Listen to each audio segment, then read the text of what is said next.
Germany in 1933 was broke, angry, and falling apart. So here's the mystery. How did Hitler build tanks, planes, and a massive army anyway? He didn't find the money. He hid the spending, created secret credit, and when that wasn't enough, he stole on an industrial scale. It looked like a comeback. Under the hood, it was a financial trap. 3 numbers will guide this whole story. First, Mefo bills helped hide about 12 billion Reichsmarks in military spending through a fake company. Second, after Austria was taken in 1938, the Nazis seized about 90 tons of gold from Austria's central bank, plus about 15 tons of private gold. Third, by 1944, forced labor, about 12 million abducted people, made up about 1/4 of Germany's workforce. Keep those in your head. We'll connect them step by step. Now look at what Hitler inherited. In early 1933, Germany was an economic wasteland. There were about 6 million unemployed. Full-time jobs had crashed from 20 million down to 11.5 million in just 4 years. The military cupboard was empty too. No air force, no capital ships, and no tanks. Because post-World War I rules limited Germany hard. Most people know the hyperinflation story from 1923, when a loaf of bread could cost 80 billion Reichsmarks. But Germany's problems ran deeper. The Weimar government borrowed heavily from the United States instead of raising taxes to cover reparations. Then Wall Street crashed in 1929. American loans got called back. German banks started failing. By September 1931, the crisis hit a peak as major banks collapsed. Chancellor Brüning's deflation policies that cut spending and wages, made it worse. Businesses died by the thousands, and wages fell about 39%. So how do you rearm a broke country without admitting you're rearming it? Hitler had a key man for this, Hjalmar Schacht. He helped build the Nazi money illusion, and his most famous trick was the Mefo bill. Here's the scheme in plain language. The Nazis created a shell company with a long name, Metallurgische Forschungsgesellschaft, shortened to Mefo. On paper, it was capitalized at only 1 million Reichsmarks. In real life, it became the cover for roughly 12 billion Reichsmarks of hidden debt. Arms makers built weapons. Instead of getting normal cash, they got Mefo bills, special IOUs. Contractors could take those bills to private banks and discount them, meaning they could trade them for cash right away. And here's the key. The Reichsbank promised it would buy those bills back later. That meant the bills were basically backed by the central bank, so banks treated them as safe. This did 2 big things at once. It got around legal limits on central bank lending, and it helped dodge the Treaty of Versailles, the peace treaty that banned rearmament. It was money creation that didn't look like money creation. Schacht made the bills attractive so people wouldn't rush to cash them all at once. The bills paid about 4% interest, often had about a 6-month maturity, and could be renewed.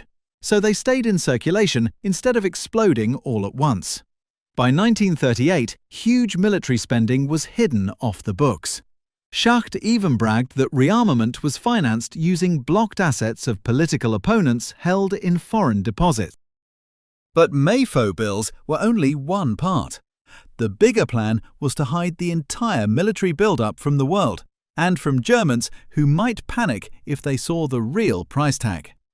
After 1932, you wouldn't find the true military spending in the normal budget. The Nazis used shadow budgets, pushed big deficits through public banks, and kept rearmament spending out of sight.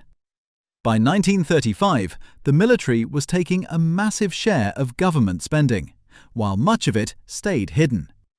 When foreigners asked questions, Hitler called it essential maintenance. Schacht also pushed a new plan that controlled foreign trade tightly. The goal was simple: support rearmament without making it obvious and without running out of foreign currency. This shell game helped Germany expand its army to about 300,000 soldiers by 1937. and build a navy and an air force that were clearly banned under Versailles, while much of the outside world stayed partly in the dark. Now here's another piece people miss. The Nazis turned normal banks into war machines. They didn't just ask banks politely. Through legal rules and administrative pressure, the regime forced commercial banks to hold more government debt. Between 1933 and 1939, banks' holdings of Reich loans rose about sixfold. Mefo bills supercharged this. Banks held them as assets, turning their balance sheets into pipelines for war spending. Rules got bent too. Savings and mortgage banks were allowed to treat Reich loans as liquid, which removed normal brakes on credit growth. Even international finance got pulled in. The Bank for International Settlements received interest payments in gold from the Reichsmark during this period for earlier investments in German bonds. And beyond Germany, even banks in neutral countries could be used as payment bridges to get around currency embargoes. This shadow financing system also connected to a darker flow. Looted gold and foreign assets moved through banking channels to pay for strategic imports. Germany's money often didn't work outside Germany, so the regime leaned on assets it could trade, especially gold. The Reichsbank sat at the center of this entire machine. It created secret credit channels that looked legal from the outside. Over time, Nazi laws crushed the Reichsbank's independence. Between 1933 and 1937, legal changes turned it into a tool of the state. Then, on January 30, 1937, Hitler formally proclaimed full control over the Reichsbank, meaning the last barriers were basically gone. They also pulled civilian savings into the system. Deposits that regular people thought were safe got redirected into buying Reich loans. Meanwhile, the Nazis kept hidden gold reserve accounts off the official books, sometimes described as a war reserve. This kept going until reality started knocking. In January 1939, Reichsbank officials warned of an imminent currency collapse. That's what happens when your money is mostly hidden debt and promises. And the spending was enormous. Rearmament costs ballooned from under 5% of national income at first to about 23% by 1939. In the years 1933 to 1936, over 11 billion Reichsmarks went into military build-up, including plans to expand the army to 21 divisions and build the Luftwaffe. By the eve of war, government spending was heavily dominated by military needs. To stop people from noticing what this would normally cause, runaway inflation, the Nazis used hard controls. Price controls helped mask inflation from all the currency creation, and during wartime, breaking rules could be punished by death. And when tricks and controls weren't enough, the regime went darker. They moved from currency manipulation to outright criminal methods. One example is counterfeiting. Operation Bernhard used Jewish concentration camp prisoners to forge British pounds, worth billions in today's money. The fakes were so good they fooled experts. It funded SS operations and was meant to hurt enemy economies and morale. Hitler also gained leverage from earlier banking reforms after the 1932 Donut Bank crisis. That crisis helped set the stage for more state control, and the economic misery helped boost Nazi votes. Once in power, the Nazis used that control to steer money where they wanted. Now zoom out to the bigger strategy: autarky, meaning self-sufficiency. Hitler didn't want to depend on foreign suppliers during the war. The 4-year plan made that real. In 1936, the 4-year plan, run under Hermann Göring with sweeping powers, pushed Germany toward a command economy. Normal market choices got pushed aside by legal decrees, party control of firms, and expanded state enterprises. Nearly 2/3 of industrial investment flowed into strategic war sectors: synthetic materials, refineries, aluminium plants, and more. Labor mobility got restricted. Agriculture was protected. Stockpiles grew. Public works weren't just jobs programs, they also built military logistics. Even the Autobahn, often talked about like a civilian project, got minimal investment until 1936, well after rearmament had already begun. Synthetic materials were a huge part of this. Germany lacked key resources, especially oil and rubber, so the Nazis poured money into synthetic fuel. IG Farben used coal hydrogenation to turn German coal into aviation and motor fuel. The Reich heavily subsidized these plants and planned to expand output from about 3.7 million tons in 1938 to about 11 million by 1944. The build-out was massive, requiring steel compared to 3.5 British navies. Giant complexes like Hydria-Werke Perlitz AG became critical fuel hubs and later became major targets for sustained Allied bombing. Raw materials got redirected too. When private companies refused to process unprofitable domestic iron ore, the regime established Reichswerke Hermann Göring in 1937 to do it anyway. They prioritized synthetic substitutes, with IG Farben receiving guaranteed returns on synthetic oil investments. Raw material imports weren't eliminated, but redirected. Germany imported ores and scrap instead of refined metals to save foreign currency while expanding domestic refining capacity. By 1938–39, the regime aimed for wartime reserves and substitutions for critical components. Coal presented ongoing challenges despite Germany's natural abundance. The 4-year plan formalized these priorities, directing 2/3 of industrial development toward war preparation and building a bureaucracy to regulate imports and eliminate foreign competition. But here's the brutal truth. Nazi leaders admitted that true self-sufficiency was impossible without conquest. By 1936, they knew they would need eastern expansion, Lebensraum, living space, to get resources. Hitler even told military officers in February 1934 that economic preparation would help Germany grab living space in Eastern Europe. Autarky wasn't peace planning, it was conquest planning. And once conquest began, the money solution became theft. By mid-1938, Germany was nearly bankrupt again. Then came the Anschluss. When German forces entered Vienna in 1938, they seized Austria's central bank reserves, about 90 tons of gold, plus about 15 tons of private gold confiscated from Vienna's Jewish community. An official named Emil Pohl wrote a memo making it clear: rearmament depended entirely on this stolen gold. Without it, Hitler's build-up could have stalled or collapsed. Throughout the war, Nazi Germany captured an estimated $600 million in gold from European central banks, worth about $19 billion today. The Reichsbank integrated these stolen assets with confiscated Jewish valuables, including jewelry, wedding rings, and gold taken from victims in concentration camps. This gold funded critical war imports when German currency held little value internationally. Then the regime bled occupied territories dry.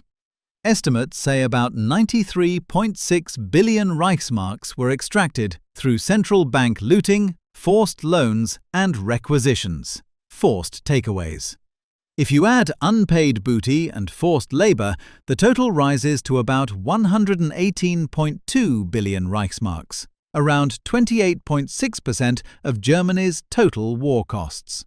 Some countries were hit especially hard.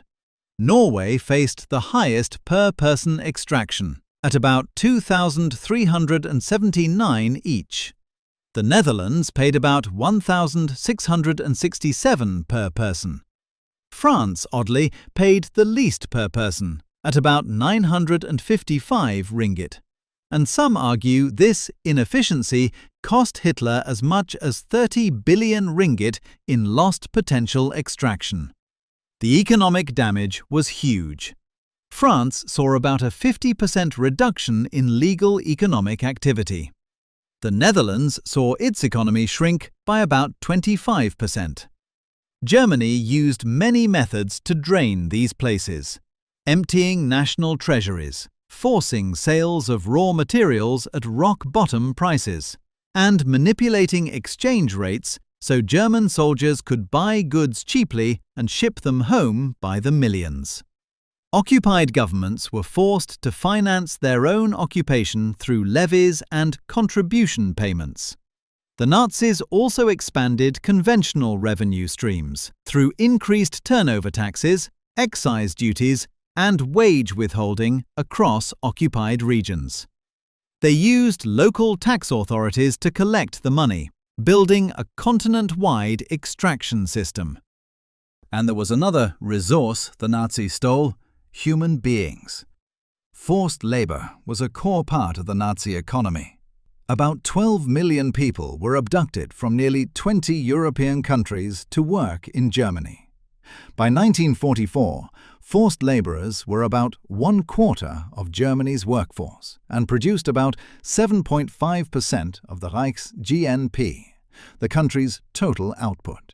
They were everywhere, about 1/3 of the munitions industry and about 1/5 of agricultural labor. Under Fritz Sauckel's quota system, even children were kidnapped during Heuaktion operations, when labor demands increased.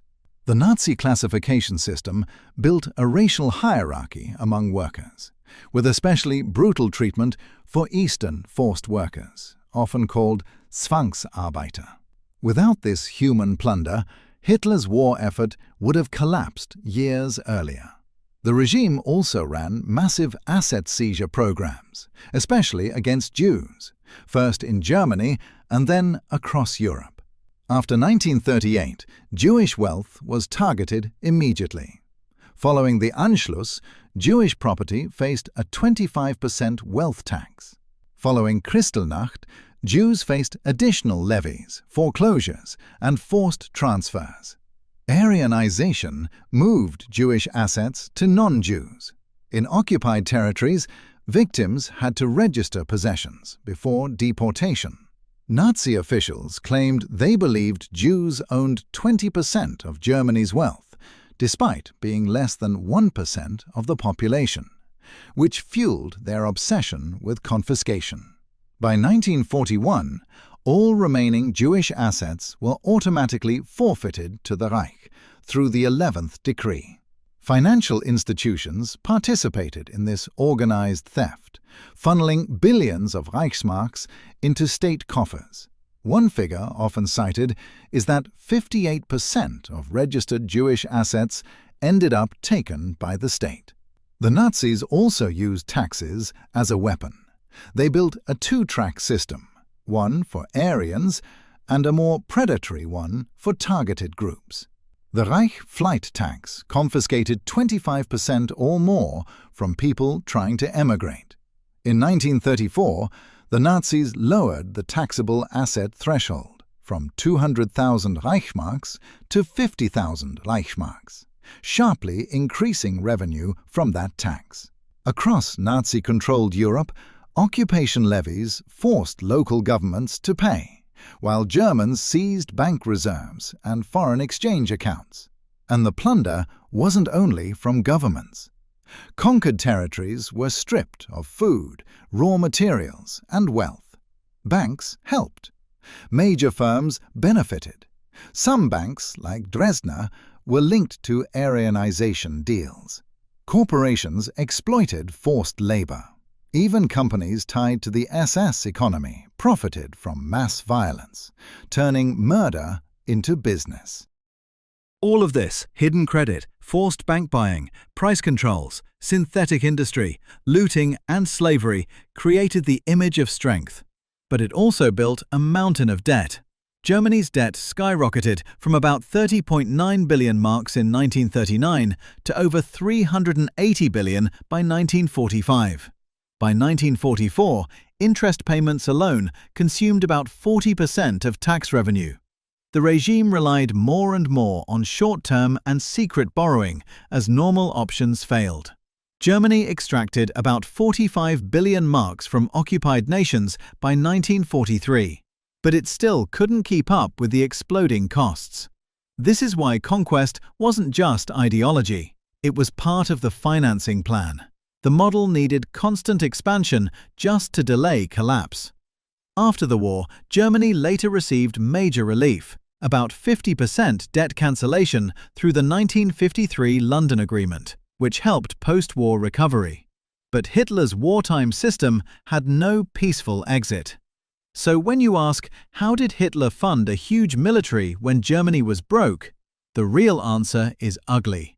He hid spending with creative accounting and shadow budgets. He used Mefo bills, a fake company IOU system, to keep huge military spending off the official books. He turned banks into war finance machines and bent regulation through supervision loopholes designed to block transparency. Front companies like Metallurgische Gesellschaft helped provide cover, letting the Reichsbank underwrite spending while skirting laws. Materials were redirected from civilian life to weapons, and some suppliers were paid with tax credits instead of cash. The system stayed secret until Hitler felt confident enough to reveal rearmament plans in March 1935. And when the math still didn't work, the regime stole gold, seized assets, drained occupied nations, and enslaved millions. That's the true cost behind the military might.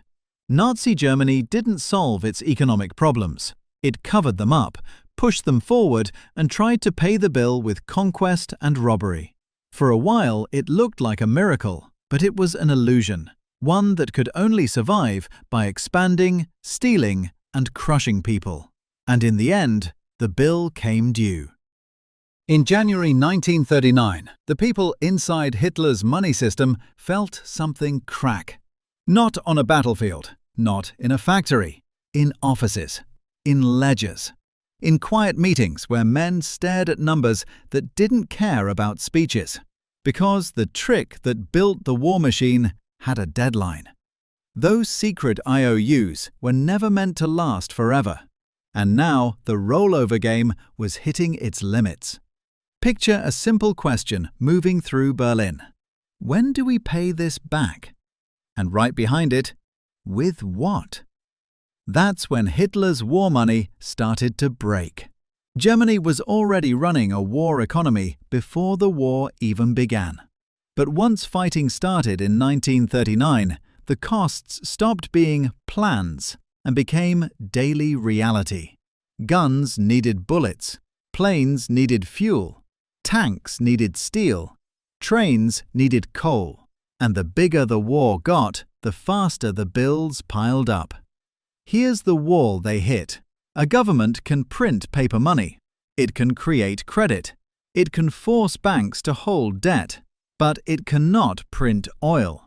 It cannot print rubber. It cannot print iron ore. For those, you need trade. Or you need theft. And Germany had a huge trade problem. The Reichsmark wasn't trusted outside Germany. So even if Hitler had piles of money at home, that money couldn't easily buy what the army needed from the world. So the regime squeezed the system in three directions at once. First, it froze normal life. Prices were controlled. Wages were controlled. Businesses were told what they could sell and for how much. Ration cards spread, because there simply wasn't enough to go around. Second, it pushed pressure onto ordinary Germans in a quiet way. People were told to save. They were pushed into buying government debt. Their money sat in accounts while the state pooled real resources toward the war. Third, and most important, it treated Europe like a giant supply closet. Once Germany conquered territory, the war paid for itself, at least on paper. Occupied countries were forced to pay occupation costs. Exchange rates were set in Germany's favor. Goods were taken. Food was taken. Raw materials were taken. Local economies were bent until they snapped. To Nazi leaders, it looked brilliant. Why raise taxes at home when you can invoice the enemy? But that solution came with a timer. Because theft depends on control, and control depends on winning. And winning is never guaranteed. As the war expanded, the costs exploded. More fronts, more soldiers, more equipment, more fuel, more trains, more repairs, more everything. By 1941, Germany wasn't just fighting a war, it was fighting a war that ate resources faster than the country could replace them. Hidden debt grew, shortages grew, pressure grew, and the cracks became something you could feel. If you were a regular family, you might still get paid. Your money still worked, in theory. But each month there was less to buy, so you saved more. Not because you felt rich, but because there was nothing on the shelves. That's what fake stability looks like. Your wallet is full, but your store is empty. Price controls kept the official numbers calm, but real life didn't match the official story, so a second economy grew in the shadows. The black market became the real price list, not the government's. And on the black market, money didn't always win. Sometimes food won. Sometimes soap won. Sometimes coffee won. Sometimes cigarettes won. When people stopped trusting prices, they stopped trusting money. Then came the next blow, the air war. Allied bombing didn't just destroy buildings, it attacked the logic of Germany's war economy. Factories could be repaired, but fuel was different. Germany depended heavily on fuel production that couldn't easily be replaced. When bombing hit refineries and synthetic fuel plants, it hit the bloodstream of the military. No fuel meant fewer planes in the air, fewer trucks moving supplies, fewer tanks training, fewer trains running on time. Delays turned into losses, and losses turned into panic. And panic is expensive. When things go wrong, you spend more. You rush repairs, you reroute shipments, you build backups. You call it total war. In 1943, Germany's leaders tried to harden the entire country into one giant weapons factory. Work hours grew, rules got harsher. More people were pulled into war production. The system tried to squeeze every last drop out of labor and materials. Production methods improved in places. Output rose in some categories. But the money problem didn't go away, because the real problem wasn't paperwork, it was resources. And now the map started shrinking. As Germany began losing ground, it lost the ability to extract wealth and goods from occupied territories. That meant the outside funding started drying up right when the war was getting most expensive. So the regime leaned harder on what it always used when reality got tight. More control and more forced finance. More pressure on banks. More pressure on savings. More hidden borrowing. More paper promises. But paper promises don't stop bombs. They don't fuel planes. They don't feed cities. By late 1944, the war economy was running like an engine with sand in it. Transportation broke down. Rail lines were hit. Repairs took longer. Spare parts got scarce. Factories waited for materials that didn't arrive. Workers showed up, but there wasn't enough power, enough fuel, or enough inputs to keep machines running. And while the state tried to keep official prices steady, real life didn't care. The black market grew. Barter spread. People hoarded. Trust drained away. At the same time, the government's debt ballooned even more. Not because the regime suddenly got careless, but because it had no clean exit. You can end debt by paying it down.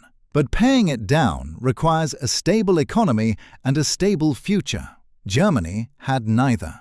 So instead, the regime kept stacking debt on top of debt, hoping victory would reset everything, hoping conquest would cover the gap, hoping tomorrow would fix what today broke. But by 1945, tomorrow was gone. In the final months, the illusion fell apart in plain sight. There were still orders, still stamps, still officials saying things were under control. But control isn't a speech. It's trains that run, fuel that flows, and food that arrives. When those stop, money becomes paper. And that's what "the day Hitler's war money broke" really means. It didn't break all at once like glass. It broke like a dam. First, tiny leaks, hidden deficits, missing goods, nervous officials. Then bigger leaks, shortages, black markets, bombing damage, lost territory. Then the final surge. The system that kept the war going collapsed under its own weight. Hitler's financial engine was built on secrecy, force, and constant expansion. Once expansion stopped, the engine had nothing left to burn.